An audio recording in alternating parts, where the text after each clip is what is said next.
मित्रों नमस्कार, मेरा नाम है दीपिका। स्वागत है आप सभी का एक बार फिर से दीपिका डेली डोज में। और यहाँ पे हम बात कर रहे हैं H1B वीजा की। आखिरकार आधी रात को ऐसा क्या हो गया कि जो इंडियंस थे उनको भाग करके अमेरिका जाना पड़ा, एकदम से अफरा तफरी मचा करके। आप देख पा रहे होंगे कि यहाँ पे दिख रहा है कि किसी ने अपनी शादी तक रोक करके भागे हैं यहाँ से। तो आखिरकार ऐसा क्या हो गया, ट्रंप ने ऐसा कौन सा ट्रम्प कार्ड खेल दिया है कि सारे लोगों को भाग करके अमेरिका जाना पड़ा। तो देखेंगे हम आज के इस सेशन में क्या सारी चीजें हैं। H1B वीजा के बारे में भी जानेंगे, तो बने रहिए बहुत कुछ जानने के लिए आज के सेशन में।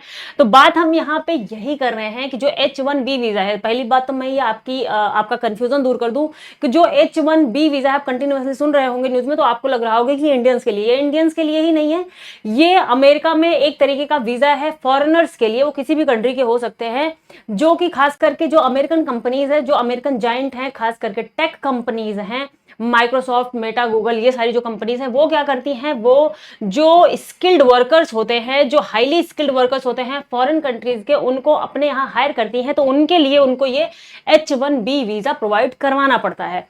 तो बात यहाँ पे ये चल रही है कि अभी जो H1B वीजा है, इस पे ट्रंप ने अपना नया ट्रम्प कार्ड खेल दिया है। आखिरकार ट्रंप को तो ये भी मालूम होगा कि जो H1B वीजा है वो इंडियंस लोग उसको ज्यादा होल्ड करते हैं। तो इसमें तो कोई दो राय नहीं है कि ट्रंप ने ये बिना सोचे ही ये कदम चला हुआ है। लग तो यही रहा है कि वो इंडिया को ही टारगेट करना चाहते हैं यहाँ पे। तो जो ये H1B वीजा है, इसका उन्होंने फीस बढ़ा करके, एनुअल फीस उन्होंने $1 लाख तक एनुअल फीस बढ़ा दी है। और आप यहाँ पे देखेंगे तो हमें पता चलता है कि जो खास करके अमेरिका में रहने वाले जो हमारे यहाँ के इमिग्रेंट्स हैं, जो हमारे यहाँ से प्रवासी जाते हैं और वहाँ पे रह करके टेक कंपनियों में काम करते हैं, खास करके जो इंजीनियर्स हैं, AI के फील्ड में काम करने वाले लोग हैं, कंप्यूटर के फील्ड में काम करने वाले लोग हैं, तो ये सारे लोग वहां पे लगभग 60% लोग कह लीजिए, तो वो तो $1 लाख से कम ही उनकी पेमेंट है वहां पे सालाना की। ट्रंप ने यही एक जो है आर्ग्यूमेंट देते हुए कहा कि जो फॉरेन वर्कर्स हैं उनको सस्ते दाम पर अमेरिकन कंपनियों को वो मिल जाते हैं, सस्ते लेबर जो है उनको मिल जाते हैं, तो वो वहां से बुला लेती हैं। लेकिन अब ये अमेरिकन कंपनियों को बंद करना पड़ेगा और अब उनको जो है, जो अमेरिकन हैं उन्हीं को नौकरी पे रखना पड़ेगा। अगर वो ऐसा नहीं करती हैं तो उनको, जो लोगों को वो बाहर से मंगवाएंगे, बुलवाएंगे, उनको उनके HB1 वीजा के ऊपर $1 लाख तक का जो है फीस भरना पड़ेगा एनुअली। तो $1 लाख अगर हम मोटा मोटी मान लेते हैं तो लगभग 90 लाख रुपए हो जाते हैं इंडियन रुपीज में। तो अब सालाना एक व्यक्ति को जो इंडिया से है, अगर वो मान लो 60-70 हजार डॉलर ही कमा रहा है सालाना के, तो अगर कोई कंपनी है उसको 60-70 हजार पे कर रही है, ऊपर से उसको अब $1 लाख और पे करना पड़ेगा। हालांकि ट्रंप ने आकर के ये क्लैरिफाई जरूर किया सामने से कि अभी के लिए जो ये बात चल रही है, जो नए वीजा होल्डर्स होंगे, जो नए आने वाले वीजा होल्डर्स होंगे, हम उनकी बात कर रहे हैं। तो यहाँ पे थोड़ा सा कंफ्यूजन हो गया था लोगों को, तो लोग भाग भाग करके एकदम से पहुंचने लग गए थे। उन्होंने बोल दिया था कि जो अभी अमेरिका के आउटसाइड अमेरिका हैं जो वीजा होल्डर्स, उनको भी हम जो है, अगर वो अब एंट्री करेंगे तो उनको पहले $1 लाख भरना पड़ेगा, उसके बाद ही वो अमेरिका में एंट्री कर सकते हैं। तो यही सुनते ही पूरी दुनिया में जहां जहां पे अमेरिकन एम्प्लॉयज थे उनमें अफरा तफरी मचती है और एकदम से भाग करके वो अमेरिका पहुंचने की कोशिश करते हैं। यहाँ पे कितने लोग जो है अमेरिका से उड़ान भरने वाले थे, वहां की प्लेन में बैठ चुके थे, वहां से उनको भाग करके जो है दोबारा से उतर करके अपना टिकट कैंसिल करना पड़ा और उनको जो है फिर से अमेरिका में जाना पड़ा, क्योंकि उनको लगा कि पता चले बाहर जाते ही दोबारा एंट्री करने लगे और फिर यहाँ पे हमारे ऊपर $1 लाख का जो है फीस भरना पड़ जाए। तो ये सारी चीजें यहाँ पे देख रही थी। लेकिन अब मेन बात यहाँ पे आती है, हमारे जो इंडियन वर्कर्स हैं, खास करके जब वो फॉरेन जाते हैं और खास करके अमेरिका से काफी ठीक ठाक मात्रा में इंडिया को फॉरेन करेंसी प्राप्त होती है, रेमिटेंसेस प्राप्त होते हैं। जैसे ये जो IT वर्कर्स हैं, जब बाहर जाते हैं अमेरिका वगैरह में काम करने के लिए, तो वहां से वो अपने घर के लोगों के लिए पैसा भेजते हैं। तो यही एक हमारा बहुत बड़ा जरिया ये भी है फॉरेन करेंसी को अर्न करने का। तो अब बात कही जा रही है कि क्या इससे जो इंडिया की फॉरेन करेंसी है, मतलब खास करके जो डॉलर है, उसके ऊपर क्या इंपैक्ट पड़ने वाला है। क्या अब हमारी जो फॉरेन करेंसी का होल्ड है वो कम होने लग जाएगा।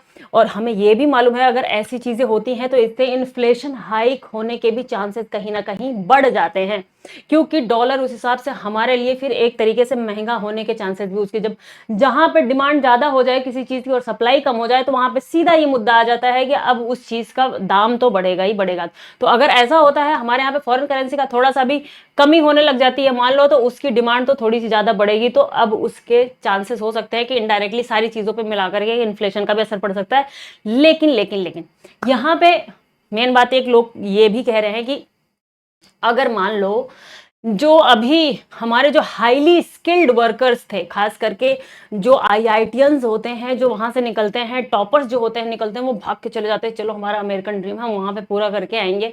तो अब सबको लग रहा है कि एक तरीके से रिवर्स ब्रेन ड्रेन होगा, मतलब कि अमेरिका से भाग करके अब हमारे यहाँ पे जो हमारे खुद के वर्कर्स थे वो आएंगे और यहाँ पे बहुत ही कुछ चमत्कार हो सकता है।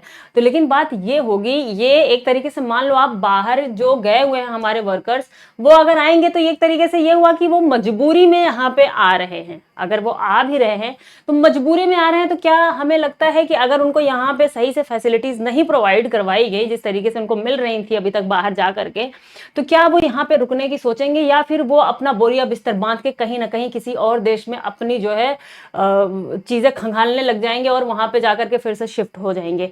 तो अभी देखना होगा कि हमारे ऊपर इस चीज का क्या असर होने वाला है, इंडिया के ऊपर क्या ये पॉजिटिव होगा कि और ज्यादा नेगेटिव भी हो सकता है हमारे लिए। तो ये सारी चीजें मिलाकर के यहाँ पे बात हो रही है और यहाँ पे सब मिलाकर के देखा तो ये जा रहा है, लग तो यही रहा है, क्योंकि जो H1B वीजा होल्डर्स हैं उसमें लगभग 70% से ऊपर वीजा होल्डर सिर्फ इंडिया के हैं, लगभग 11 से 12% चाइना के हैं, बाकी ऐसे 1-1, 2-2% करके छिटपुट और कंट्रीज से हैं, लेकिन मैक्सिमम परसेंटेज जो है वो इंडिया का ही है। तो अब ये बात तो साफ हो रही है कि ट्रंप को ऐसा तो है नहीं कि उनको नहीं मालूम है कि ये सबसे ज्यादा वीजा होल्डर्स इंडिया के हैं, मालूम तो है भाई उनको। तो अब ये मतलब इसका है कि वो एक तरीके से फिर से घेरने की कोशिश कर रहे हैं यहाँ पे इंडिया को। क्या ट्रंप सच में चाहते हैं कि इंडिया जा करके उनसे कह दे कि भाई हमें हमसे गलती हो गई, हमने जो आपको क्रेडिट नहीं दिया था उसके लिए आई एम सॉरी, हमें माफ कर दो और अब जो है चीजें सुधार लो? क्या ट्रंप इसीलिए लगे हुए हैं घुमा फिरा करके? ट्रंप को मुझे लगता है ट्रंप भूल गए हैं कि अभी अभी पाकिस्तान और सऊदी अरेबिया के बीच में जो डिफेंस पैक्ट साइन हुआ है उसमें पाकिस्तान ने सीधे सीधे बोल दिया है कि हम परमाणु हथियार भी प्रोवाइड करवाएंगे सऊदी अरेबिया को। तो मुझे लग रहा है इस बात पर ट्रंप की नजर नहीं जा रही, क्योंकि ट्रंप जो है कहते हैं, ट्रंप या अमेरिका कह लीजिए, वो कहता है कि परमाणु अप्रसार होना चाहिए, मतलब अब परमाणु जो हथियार है वो दुनिया में और नहीं बढ़ने चाहिए, इसका वो बहुत बड़ा पक्षकार है।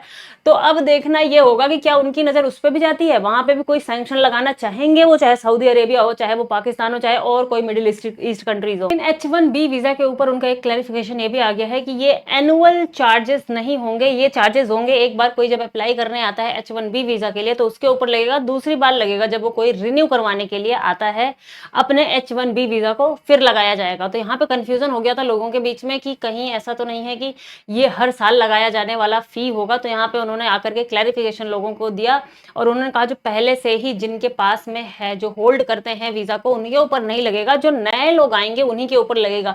तो यहाँ पे बहुत से लोग जो छुट्टियां मनाने के लिए थोड़ा कुछ दिनों के लिए ब्रेक लेकर के अपने अपने घरों पे पहुंच रहे थे, उनको भी भाग करके जाना पड़ा था अमेरिका में।